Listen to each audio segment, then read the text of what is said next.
আপনারা দেখছেন এসবি টিভির বিশেষ সংবাদ। আইসিসির বিরুদ্ধে সামরিক পদক্ষেপের হুমকি মার্কিন সিনেটরের।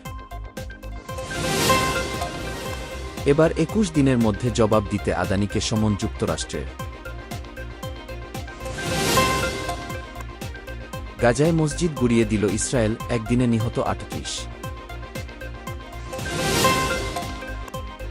জর্ডানের রাজধানী আম্মানে ইসরায়েলি দূতাবাসের কাছে গোলাগুলি। রাশিয়ার কুরস্কে ৪০% এলাকার দখল হারিয়েছে ইউক্রেন। ইসরায়েলে ১৬০টি ক্ষেপণাস্ত্র ছুড়ে হিজবুল্লাহর হামলা। এবারে বিস্তারিত। আন্তর্জাতিক অপরাধ আদালত আইসিসির ওপর প্রচণ্ড ক্ষিপ্ত যুক্তরাষ্ট্র। পারলে আইসিসিকে বন্ধই করে দেয় তারা। পরম মিত্র ইসরায়েলের প্রধানমন্ত্রী বেনিয়ামিন নেতানিয়াহু ও দেশটির সাবেক প্রতিরক্ষামন্ত্রী ইয়োয়াব গ্যালান্টকে গ্রেপ্তারে পরোয়ানা জারির পর থেকেই এমন প্রতিক্রিয়া দেখাচ্ছেন মার্কিন কর্মকর্তারা।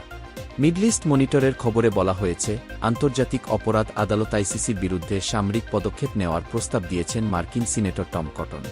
আর এজন্য মার্কিন একটি আইনের দোহাইও দিচ্ছেন তিনি। ওই আইন অনুযায়ী আইসিসির আওতামুক্ত থাকবেন মার্কিন কর্মকর্তারা। ২০০২ সালে যুক্তরাষ্ট্রে হেগ ইনভেশন অ্যাক্ট পাশ করা হয়। মার্কিন সার্ভিস মেম্বারদের সুরক্ষা দিতেই ওই আইন প্রণয়ন করেছিল মার্কিন সরকার। এতে করে যে কোনো অপরাধ করলেও পার পেয়ে যাবে মার্কিন সেনারা। অর্থাৎ তারা শত অপরাধ করেও আইসিসির ধরাছোঁয়ার বাইরে থেকে যাবে। পাশাপাশি যুক্তরাষ্ট্র বা মিত্র দেশের কোনো নাগরিককে দ্য হেগের আদালত গ্রেপ্তার করলে সামরিক অভিযান চালানোর অনুমতিও দেওয়া হয়েছে ওই আইনে। ঘুষকাণ্ডে এবার গৌতম আদানি ও তার স্বজন সাগর আদানিকে সমন পাঠাল যুক্তরাষ্ট্রের সিকিউরিটি ও এক্সচেঞ্জ কমিশন। সৌর বিদ্যুৎ প্রকল্পে ২২০০ কোটির ঘুষ মামলায় যুক্তরাষ্ট্রে তাদের ডেকে পাঠানো হয়েছে। গতকাল আহমেদাবাদে ২ ধনকুবেরের বাড়িতে এসে পৌঁছায় সমনের চিঠি। এজন্য ২১ দিন সময় পাচ্ছেন তারা। রোববার এক প্রতিবেদনে এ খবর দিয়েছে টাইমস অব ইন্ডিয়া। নিউ ইয়র্কের ইস্টার্ন ডিস্ট্রিক্ট কোর্টে ২১ নভেম্বর ২ অভিযুক্তকে সমনের ওই বিজ্ঞপ্তি জারি করে। সেখানে বলা হয়, যুক্তরাষ্ট্রের আইন মোতাবেক সমনের চিঠি পাওয়ার ২১ দিনের মধ্যে পাল্টা জবাব দিতে হবে সিকিউরিটি ও এক্সচেঞ্জ কমিশনকে। চিঠি পাওয়ার পর দিন থেকেই সময় গণনা হবে। আত্মপক্ষ সমর্থনে যা বলার তা জানাতে হবে আদালতকেও। জবাব না দিলে আদালতের নিয়ম অনুযায়ী রায় ঘোষণা করা হবে। ফিলিস্তিনের স্বাধীনতাকামী সশস্ত্র সংগঠন হামাস নিয়ন্ত্রিত গাজায় অবিরাম হামলা চালিয়ে যাচ্ছে ইসরায়েলি বাহিনী।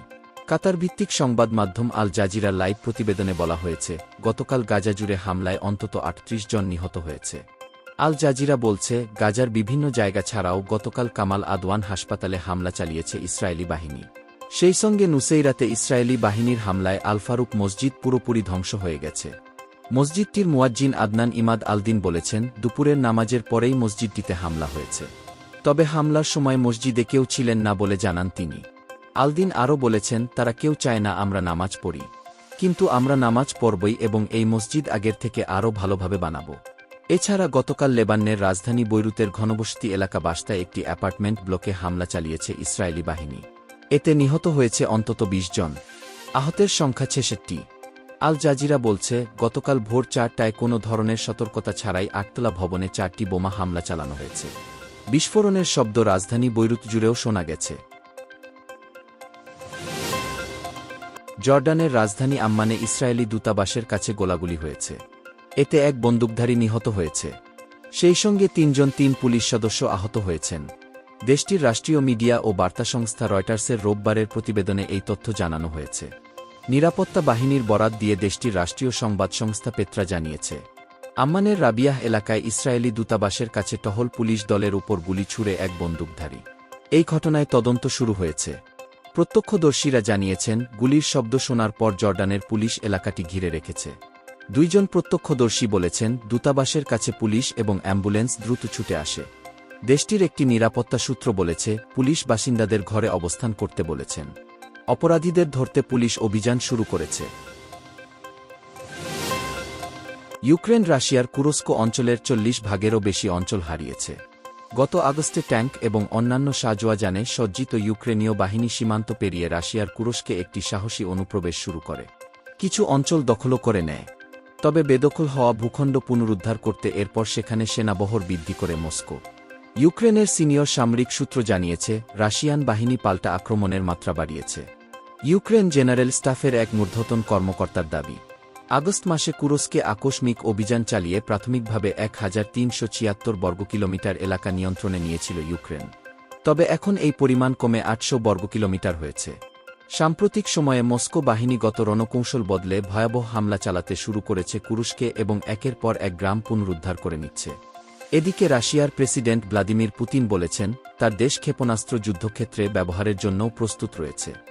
এক টেলিভিশন ভাষণে পুতিন বলেন, রাশিয়ার সুরক্ষার জন্য আমরা যুদ্ধ পরিস্থিতি নিয়ন্ত্রণে ক্ষেপণাস্ত্র পরীক্ষা অব্যাহত রাখব।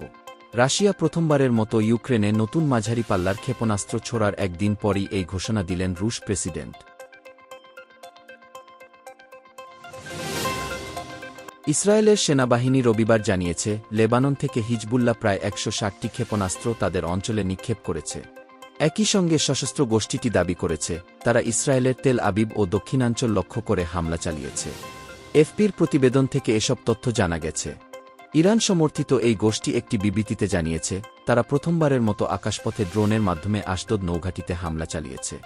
পরে তারা আরও দাবি করে, উন্নত ক্ষেপণাস্ত্র ও আক্রমণকারী ড্রোনের ঝাঁক ছুড়ে তারা তেল আবিবে একটি সামরিক লক্ষ্যবস্তু এবং শহরের উপকণ্ঠে গ্লিলট সামরিক গোয়েন্দা ঘাঁটির উপরও হামলা চালিয়েছে। ইসরায়েলের সেনাবাহিনীর সঙ্গে এফপি যোগাযোগ করলে তারা হামলার নির্দিষ্ট দাবি সম্পর্কে কোনো মন্তব্য করেনি।